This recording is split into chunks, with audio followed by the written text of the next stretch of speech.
प्रधानमंत्री फसल बीमा योजना का अभी जो आपका ऑनलाइन हो रहा है, तो इसमें देखिए अब जो चेंजेस किया गया है, इसमें कागजात को लेके चेंजेस किया गया है। इसमें देखिए अब जो है मात्र आपको 5 कागजात लगेंगे, यानी कि 5 डॉक्यूमेंट्स आपको लगेगा। सिर्फ 5 डॉक्यूमेंट्स आपके पास है तो आप इसमें अप्लाई कर सकते हैं, आप ये इस योजना का लाभ ले सकते हैं।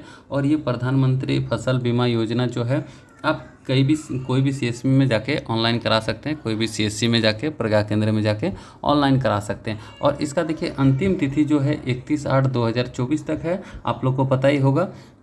और इसमें देखिए आवश्यक दस्तावेज क्या क्या लगेगा, यानी कि क्या क्या आपका डॉक्यूमेंट्स लगेगा, इसके बारे में इस वीडियो में अभी हमसे बात करेंगे और आपको दिखाएंगे क्या क्या डॉक्यूमेंट्स लगेगा और कौन कौन सा फॉर्म लगेगा, और आपको सारा फॉर्म को कैसे फिलअप करके लेके जाना है सीएससी सेंटर में, प्रज्ञा केंद्र में। वहाँ से जाकर आप इसको ऑनलाइन करा सकते हैं।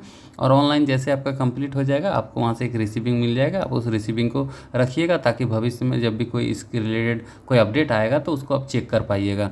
तो आइए यहाँ पे बात करते हैं कौन कौन सा डॉक्यूमेंट्स लग रहा है। तो देखिए 5 डॉक्यूमेंट्स लगेगा। इसमें से सबसे पहले डॉक्यूमेंट्स ये है आपका वंशावली। तो देखिए ये है वंशावली का आपका एक फॉर्म। इस फॉर्म को आप सीएससी से जाके डाउनलोड कर सकते हैं और डाउनलोड करके वहाँ से ले सकते हैं, और लेके वहाँ से प्रिंट करा के आप लोग ले लीजिएगा, या फिर वहाँ पे जाइएगा, बोलिएगा प्रधानमंत्री फसल बीमा योजना जो चल रहा है उसका फॉर्म दीजिए, वो लोग अपने से आपको फॉर्म दे देगा। उसमें जो भी आपका फॉर्म रहेगा, तीन नहीं 2 फॉर्म आपका बेसिकली रहता है। देखिए एक फॉर्म आपका ये वंशावली हो गया, एक फॉर्म आपका ये रहेगा ये वाला। यही 2 फॉर्म आपको बेसिकली फॉर्म को फिलअप करना है, ज़्यादा कुछ आपको नहीं लग रहा है इसमें। और क्या क्या डॉक्यूमेंट्स लग रहा है इस फॉर्म के साथ वो भी आपको दिखाते हैं। तो देखिए सबसे पहले ये वंशावली का आप समझ लीजिए। वंशावली क्या करना है, वंशावली को यहाँ पे ये सफ़ेद पेज जो है यहाँ पे अपना वंशावली बना लीजिएगा। मान लीजिए वंशावली में सबसे ऊपर में जो आपका जिसके नाम पे ज़मीन का पर्चा है उसका नाम यहाँ पे आपको लिख दीजिएगा। जो भी उनका नाम है, मान लीजिए कोई भी नाम है, यहाँ पे हम लिख देते हैं, उनका नाम लिखिएगा। उसके बाद नीचे उसका जितना बेटा है उसका नाम लिखिएगा इस प्रकार से। उसके बाद इनका मान लीजिए 5 बेटा है तो 5 का इस तरह से लकीर दीजिएगा और 5 नाम लिखिएगा। देखिए इसके लिए सेपरेट हम वीडियो बना देंगे, वंशावली कैसे बनाना है आपको मोटा मोटी तौर पे यहाँ पे आप समझ लीजिए। इस तरह से वंशावली बना के, और जो लास्ट में यहाँ पे आवेदक रहेगा उसका यहाँ पे मान लीजिए इस बेटा का यही आवेदक है तो यहाँ पे लिख दीजिएगा आवेदक, इसका आवेदक लिख दीजिएगा यहाँ पे और उसका नाम लिख दीजिएगा। इस तरह से वंशावली बना लेना है। इसको डिटेल से हम दूसरा वीडियो में बनाएंगे, सिर्फ उसी के रिलेटेड बनाएंगे जिसमें वंशावली कैसे बनाना वो भी आप लोग देख लीजिएगा। और उसको देखने के लिए आप चैनल को सब्सक्राइब कर लीजिए ताकि जब भी इसका वीडियो आएगा तब तक आपको वहाँ पर पहुँच जाएगा नोटिफिकेशन आपके पास, और आप उस वीडियो को देख के इसको बना पाइएगा। तो देखिए सबसे पहले ये वंशावली फॉर्म आपको लग रहा है। और वंशावली में देखिए वंशावली बनाने के बाद आपको क्या वार्ड सदस्य या ग्राम प्रधान मुखिया का हस्ताक्षर, ग्राम प्रधान से भी आप वहाँ पे साइन करा सकते हैं, मुखिया से भी साइन करा सकते हैं, या फिर आप वार्ड सदस्य से भी साइन करा सकते हैं। वंशावली को बना के किसी से साइन करा लीजिएगा यहाँ पे और उनका मोहर मरवा लीजिएगा। उसके बाद ये फॉर्म आपका कंप्लीट हो जाएगा। तो ये एक फॉर्म आपको लगेगा जो वंशावली बोल के आता है। उसके बाद नेक्स्ट फॉर्म आता है। देखिए वंशावली यहाँ पे बना हुआ कैसे बनाया जाता है ये हम नेक्स्ट वीडियो में आपको दिखाने वाले हैं अच्छा से।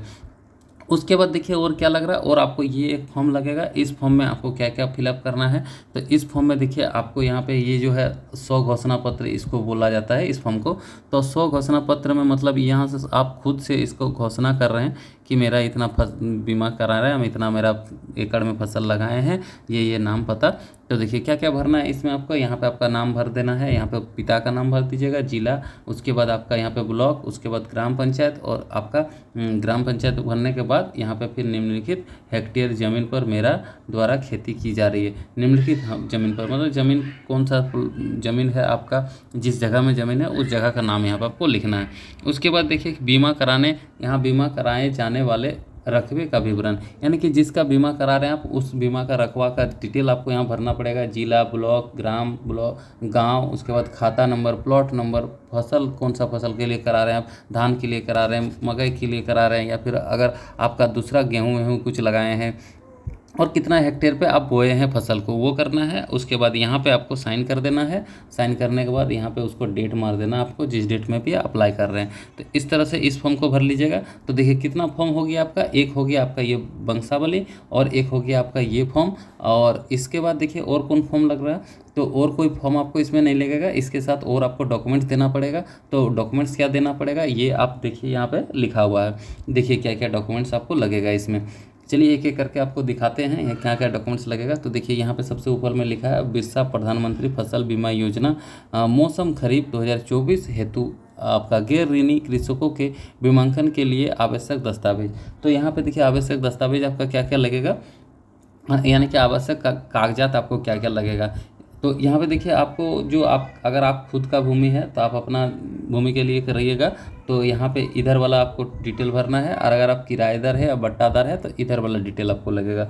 लेकिन दोनों में सेम है, कुछ अलग नहीं है, सिर्फ आपको बट्टादार का प्रमाण पत्र देना होगा अगर आप बट्टादार है तो, और अगर किराएदार है तो किराएदार का। और यहाँ अगर आपका खुद का रेत है, आप खुद रेत है तो खुद का रेत का ज़मीन का यहाँ पे पर्चा लगेगा।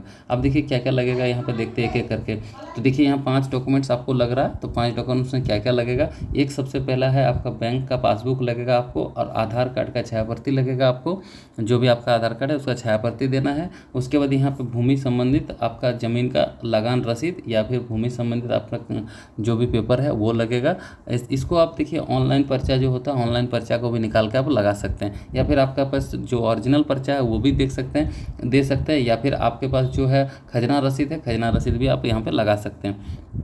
उसके बाद देखिए यहाँ पे स्वसत्यापित फसल बुआई प्रमाण पत्र निर्धारित प्रारूप में, तो जो यहाँ पे लिखा है स्वसत्यापित फसल बुआई प्रमाण पत्र, जो अभी आपको दिखाएं ये वाला फॉर्म देख लीजिए फिर से, स्व प्रमाणित ये वाला फॉर्म को कहा जा रहा है, इस फॉर्म को कहा जा रहा है। यहाँ पे लिखिए ऊपर में भी लिखा है स्व घोषणा पत्र, तो यही वाला फॉर्म यहाँ पे भी आपको कहा जा रहा है, इसी को कहा जा रहा है। तो यहाँ पे ये फॉर्म तो आपको दिखा दिए कौन सा फॉर्म लगेगा।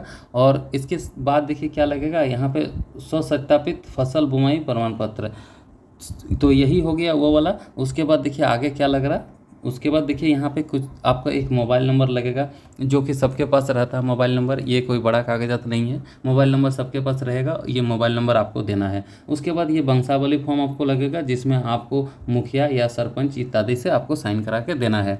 तो देखिए क्या क्या डॉक्यूमेंट्स लग रहा है आपको, सिर्फ मात्र 5 डॉक्यूमेंट्स हम बोले थे, तो 5 ही डॉक्यूमेंट्स आपको लग रहा है। एक हो गया बैंक खाता पासबुक आपका लगेगा, यहाँ पे आधार कार्ड का जेरोक्स लगेगा, और ज़मीन का पर्चा लगेगा, 3 हो गया। और एक आपका सत्यापित आपका बुआई का जो प्रमाण पत्र अभी जो दिखाएं जो फॉर्म है उसी को कहा जाता है स्व घोषणा पत्र को, तो वो हो गया। उसके बाद आपको क्या लगेगा, एक वंशावली लगेगा, और ये जो 6 लिखा हुआ है, 6 की जगह पे आपको सिर्फ 5 ही डॉक्यूमेंट्स देना है। इसमें जो है ये मोबाइल नंबर तो हर किसी के पास रहता है, इसमें आपका कोई बड़ा चीज़ नहीं है, तो ये 5 डॉक्यूमेंट्स आपको देना पड़ेगा। और देखिए जिनके पास बटाईदार है, किराएदार है, उनको भी यही सारा डॉक्यूमेंट्स देना पड़ेगा। इसके लिए सिर्फ एक यहाँ पे टिप्पणी लिखा हुआ, देखिए टिप्पणी की जगह पे यहाँ पे आपका वंशावली की जगह पे आपका बटाई प्रमाण पत्र का यहाँ पे उसका बटाईदार का होना चाहिए, उसका शपथ पत्र होना चाहिए, ये आपको लगेगा। और इसमें 10 रुपये का स्टाम्प पेपर भी आपको चिपका के देना पड़ेगा, स्टाम्प पेपर में भी। उसके बाद यहाँ पे मोबाइल नंबर भी उनको लगेगा। इसके बाद आपका प्रमाण पत्र जो स्व घोषणा प्रमाण पत्र लगेगा, ज़मीन का यहाँ पे खजना रसीद वगैरह या फिर ऑनलाइन पर्चा है वो लगेगा, आधार कार्ड लगेगा और बैंक पासबुक लगेगा। तो दोनों के लिए सेम है, सिर्फ इसमें वंशावली की जगह यहाँ पे आपका बटाई प्रमाण पत्र का आपको शपथ पत्र लगेगा। तो ये 5 डॉक्यूमेंट्स अगर आपके पास है तो आप इस योजना का लाभ ले सकते हैं, इस फॉर्म को भर सकते हैं। और ये ऑनलाइन हो रहा, इसका अभी जो डेट है 31 तारीख तक इसका डेट रखा गया है। अगर डेट को बढ़ाया जाता है तो आपको इन्फॉर्म कर दिया जाएगा, चैनल के साथ जुड़े रहिएगा। अगर डेट बढ़ाता तो उसका भी इन्फॉर्मेशन आपको इसी चैनल के माध्यम से मिलेगा। अभी फ़िलहाल 31 तारीख तक डेट है, तो इसी तारीख तक आप लोग अप्लाई कर लीजिए। और जिनका छूट जाता है तो बाद में डेट बढ़ाया जाएगा या नहीं बढ़ाया जाएगा उसका कोई गारंटी नहीं है, लेकिन इतना डॉक्यूमेंट्स आपको लग रहा है। फॉर्म कैसे फिलअप करना है वो भी दिखा दिए, तो इस तरह से आप फॉर्म को फिलअप करके डाल सकते हैं। और देखिए जब आप यहाँ पे खरीफ फसल या खरीफ फसल का बीमा कराइएगा तो यहाँ पे धान का होगा और मकई का होगा। उसके बाद रबी फसल में गेहूँ हो गया, सरसों हो गया, चना हो गया, आलू हो गया, ये सब फसल का बीमा करा सकते हैं। तो देखिए इस तरह से इसमें आपको इतने सारे डॉक्यूमेंट्स लग रहा। आई होप कि इसमें आपको सब कुछ समझ में आ गया। कोई भी डॉक्यूमेंट्स के बारे में आपका कोई भी डाउट है, मन में नहीं समझ में आ रहा, और फॉर्म के बारे में नहीं समझ में आ रहा कैसे फिलअप करना है, तो आप कमेंट करके पूछ सकते हैं। और हमें कोई और आपका सुझाव हो कि इस टॉपिक पे आप वीडियो बनाइए, इस रिलेटेड बनाइए, तो आप हमें कमेंट में बता सकते हैं। हम उसमें आपका वीडियो बना के आपको अपलोड करेंगे और आपको जानकारी देंगे। तो चलिए सब्सक्राइब करके हमारे साथ जुड़े रहिए नेक्स्ट वीडियो के लिए, और कोई अपडेट आएगा तो वो भी देंगे। आज के लिए इतना ही, धन्यवाद।